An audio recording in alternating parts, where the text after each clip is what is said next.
Hola, soy Max Kaiser y esto es Kaiser Report.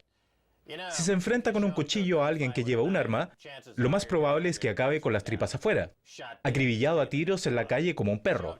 Si se enfrenta a la guerra de divisas con papeles, como Marvin King o Ben Bernanke o el resto de payasos de banqueros centrales, entonces también acabará destripado y acribillado a tiros en la calle por los vigilantes del oro. Y eso está muy bien. ¿Stacey? Pues sí, Max. En las últimas semanas hemos presenciado la llegada del inicio del tiroteo del OK Corral en las divisas. Y hemos visto muchas señales. Hemos visto el cartel de «Se busca a vivo o muerto al dólar estadounidense» justo en medio del póster. ¡Y se parece a Ben Bernanke! ¡Se parece a Ben Bernanke! Es a él al que se busca vivo o muerto. Lo digo metafóricamente, porque yo nunca sugeriría que nadie disparara a los banqueros centrales y que los dejaran tirados como perros, abiertos en canal y destripados por ser unos prófugos. No, yo nunca sugeriría algo así. Bueno, el caso es que en las últimas semanas, a medida que nos acercábamos a la reunión del G20, ya se había celebrado un G7, donde negaban la existencia de una guerra de divisas.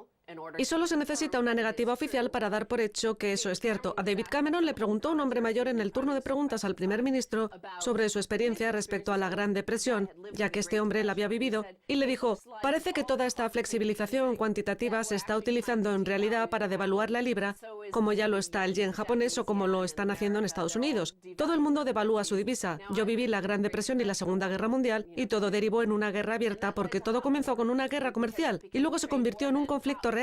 Y aquí tenemos la respuesta de David Cameron. Creo que lo que dice es importante. Nadie quiere asistir al desarrollo de una devaluación competitiva. Obviamente lo que ha pasado con la libra debido a la profunda recesión que sufrimos ha sido una depreciación, pero no creo que ningún país esté depreciando el camino del crecimiento. Pero lo que hay que hacer realmente es utilizar los beneficios cuando se produce un cambio estructural, para asegurarse de que aumenta la competitividad. Y eso es justo lo que debe hacer Gran Bretaña. En el número 10 de Down Street de David Cameron, campea a sus anchas el analfabetismo financiero. Han atrapado a los bancos centrales sirviendo a dos amos. Los han pillado imprimiendo billones de dólares y de yenes y libras, y al mismo tiempo, desde el 2009, todos los bancos centrales, invirtiendo la tendencia de 40 años, los han pillado comprando cantidades ingentes de oro. Y esas dos tendencias no van a terminar a la vez, porque una va a ganar y la otra va a perder. Y el mercado del oro dice que será él quien gane. Y ahora el mercado de bonos en esos países parece que ha llegado a su fin, y ha empezado a romperse en pedazos. Y está claro que además está mintiendo porque dice que se pueden obtener beneficios de la devaluación y además todos lo hacen. Y por eso se ha devaluado recientemente un 30%. En el Reino Unido, la libra esterlina ha caído más de un 10% frente al resto de divisas internacionales. Y aún así, el mercado de las exportaciones apenas alcanza el 0,1%, de manera que no ha funcionado y se enfrentan a una guerra de divisas mundial con su dinero fiduciario. Y no han hecho nada para evitarlo. Cierto, no va a funcionar. Porque no se puede ganar cuando se está jugando al piedra, papel o tijera. Y todos tienen papel, todos sacan papel, y por eso ninguno de ellos ganará, excepto el que tenga la piedra. Que en este caso no se trata de una piedra de cocaína como la de P. Diddy, sino de una piedra de oro. Hay una pregunta que merece respuesta. ¿Acabará la guerra de divisas con el patrón oro? Esta pregunta surgió en el Financial Times y en Bloomberg TV. Entrevistaron a Komal Srikumar de Komal TCV Group y a Michael Wofolk del Bank of New York Mellon y les preguntaron sobre el riesgo de una guerra de divisas y de cómo poder detenerlo. Y Srikumar contestó que si volviéramos al patrón oro, entonces acabaría esta guerra de divisas y no habría diferencias, que todo funcionaría muy bien, tal y como funcionaba entre 1945 y 1971, cuando vivíamos bajo el patrón oro, porque después de Bretton Woods, el dólar estadounidense estaba respaldado por el oro para el comercio internacional. Y entonces fueron buenos tiempos, según dijo, y continuó diciendo: funcionó, el mundo vivía en prosperidad, había crecimiento económico y una evidente certeza en cuanto a lo que eran los tipos de cambio. En realidad nunca hemos abandonado el patrón oro. Este experimento, que empezó en 1971 con el dinero fiduciario mundial, con el que comercian entre ellos, ha fracasado. Y vamos a volver a lo que ha estado siempre durante miles de años, el patrón oro. Pero creo que en 1971, cuando Nixon abandonó el patrón oro, lo que se produjo también fue un desarme de la población que tenía que ganarse la vida. Y eso lo podemos ver con gráficos.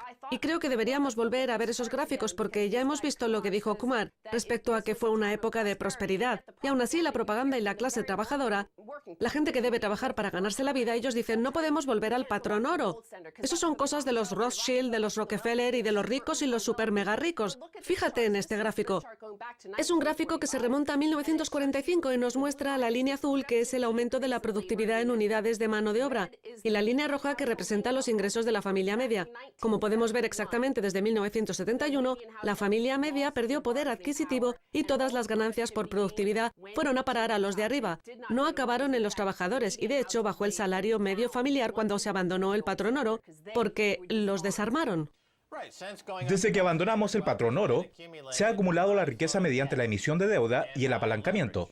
Y la familia media tiene que pedir prestado 10 veces sus ingresos en una hipoteca para poder comprar una casa, y el valor de los activos en aumento, procedente de la inflación, puede darle al propietario de una vivienda la sensación de que aumenta su valor, pero los banqueros de Wall Street o de la City de Londres pueden pedir prestado 10.000 veces sus ingresos y les pagan basándose en ese apalancamiento que alcanza muchos cientos de billones de dólares con el que inundan el sistema.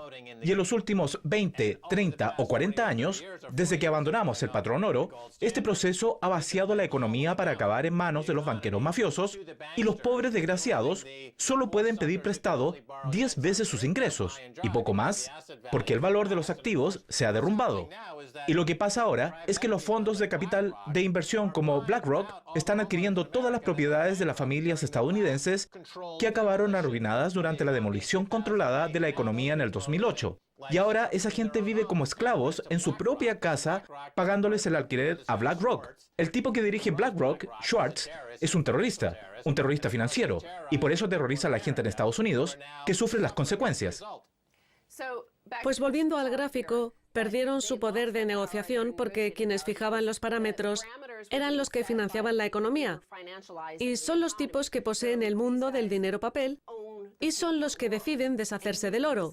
Hay que negociar con quienes apoyan el dinero papel y por eso perdemos. Esta semana The Economist tiene un artículo donde se dice que los banqueros son únicos en el mundo y los califica como casi marxistas, porque son ellos quienes poseen literalmente los medios de producción. Ellos son los dueños de la impresora del papel. La unidad de trabajo ya no tiene ninguna representación en esta economía. Es algo que ya he dicho a la población del Reino Unido y de Estados Unidos, a la gente que trabaja para ganarse la vida y que puede que estén afiliados a un sindicato como Bill O'Reilly o Rush Limbaugh, o gente parecida que pertenecen a algún sindicato en Estados Unidos. Sí. Bill O'Reilly o Rush Limbaugh son miembros de un sindicato. Habría que explicar que Rush Limbaugh o Bill O'Reilly son presentadores de televisión estadounidenses de extrema derecha y se pasan todo el día condenando a los miembros de sindicatos, y por eso aparecen día sí y día también en cooksandlights.com porque son sindicalistas, y sin embargo le dicen a la gente que critiquen a los sindicatos. Son telepredicadores estadounidenses y pertenecen a los sindicatos que critican. Son unos sindicalistas que se odian a sí mismos, como cualquier policía o profesor o trabajador municipal que pertenecen a un sindicato, y llevan años diciéndole a la gente que ajusten los salarios al dinero en circulación. Y ese dinero en circulación ha subido miles de millones. Ha subido un 10, un 20, un 50, un 100, un 200%. Y se necesita ajustar los salarios con el dinero en circulación y no con esas, entre comillas, cifras de inflación absurdas e infladas que han inventado totalmente y que no concuerda con la realidad. Y en Estados Unidos, Obama dice que hay que aumentar el salario mínimo, que es exactamente lo mismo que ajustar la política monetaria. Si la Reserva Federal puede mover las tasas de interés arriba y abajo, en beneficio de los banqueros mafiosos, y hacer que la economía sea algo completamente artificial, y eliminar la oferta y la demanda, eliminar la economía de libre mercado, para cambiarla por una economía de planificación central, por ajustar el precio del dinero, entonces los siervos necesitan ajustar el valor de su salario mínimo. Y entonces esas dos cosas se equilibrarían en algún punto en esta economía de planificación central. Pero si los siervos no pueden ajustar sus salarios en relación con el dinero en circulación, entonces nos encontramos con lo que tenemos ahora mismo, que es una confiscación absoluta de la riqueza, la acumulación de riqueza del 1% de los de arriba, y el resto acaba como Grecia, que andan rebuscando granos entre las cacas de las ratas para poder sobrevivir. El caso es que pronto habrá una reunión del G20 y la gente ya habla de la guerra de divisas. Los ministros de Economía y los jefes de Estado de todo el mundo hablan de la guerra de divisas. Y algunos de esos países están acumulando oro, como Rusia y China, con mucha rapidez. Eso es porque ven nuestro programa. Rusia compra oro y se ha convertido en el mayor comprador de oro de todo el mundo, y este programa se emite en todos los países donde el coeficiente de inteligencia es lo suficientemente elevado como para animar a la población a que compre oro, como es el caso de Rusia. Pues uno de los mayores bancos depositarios del mundo es el Bank of New York Mellon, y Michael Wofolk participó en el debate de ese programa de televisión en Bloomberg, junto con Kumar respecto al patrón oro, y esto es lo que respondió el director del Bank of New York Mellon, Michael Wofolk. Dijo, si volviéramos al patrón oro, podríamos enfrentarnos a una recesión mundial. No tenemos oro suficiente y no crecemos a la velocidad suficiente. Eso nos demuestra que tanto el Bank of New York Mellon como el State Street Bank están involucrados en un gigantesco timo en las pensiones, en la manipulación del Forex y en el fraude. Y este hombre representa ese fraude cuando hace esa declaración fraudulenta. Hay algo que se llama descubrimiento de precios en el capitalismo de libre mercado, y según la oferta y la demanda, si existe una gran demanda, entonces el precio sube. Pero lo que él dice es que son ellos los que manejan la oferta y la demanda. Ellos manejan las operaciones de lavado para manipular el precio del oro y la plata. Ellos no creen en el capitalismo de libre mercado y envidian el estado de la Unión Soviética. A esta gente le encantaría vivir en un país comunista con una planificación central donde el Estado controla prácticamente todas las áreas de la vida diaria. Cada estadounidense lleva dentro un egipcio que grita por salir. Y mientras tanto, en Moscú, abrazan el libre mercado y aceptan la lógica y compran oro. Porque ellos no son unos payasos como esos bobos estadounidenses de Bill O'Reilly o Rush Limbaugh, que se hacen llamar sindicalistas y ni siquiera entienden lo que significa oferta y demanda. Y por eso van a extinguirse. Olvídense de las armas. Ya sabemos que las armas son muy buenas. Ya hay muchas, pero ellos se extinguirán porque son estúpidos. Para terminar, no podemos tener un tiroteo en el OK Corral de la divisa sin un bourbon, un whisky. Maker's Mark agua su bourbon para cubrir su demanda creciente. Maker's Mark está cediendo un poco. La marca de bourbon, conocida por el sello de cera roja en sus botellas, ha dicho hoy a sus clientes que está reduciendo la cantidad de alcohol en su bebida un 3% para poder cubrir su creciente demanda mundial.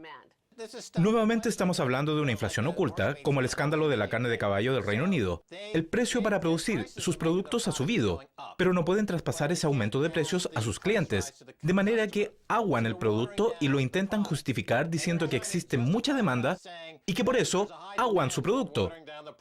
Es de retrasados.